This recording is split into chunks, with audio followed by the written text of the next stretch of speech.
Before you begin, remove the access panel and drive cage. Removal. Remove the 3mm P1 Phillips head screw that secures the solid-state drive to the chassis and allow it to release to the spring tension position. Grasp the solid-state drive by the edges and pull gently to remove it from the slot on the motherboard. Replacement. Align the notch in the solid-state drive with the key in the solid-state drive slot on the motherboard.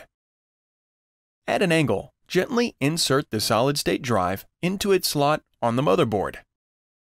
Replace the 3mm P1 Phillips head screw that secures the solid-state drive to the chassis.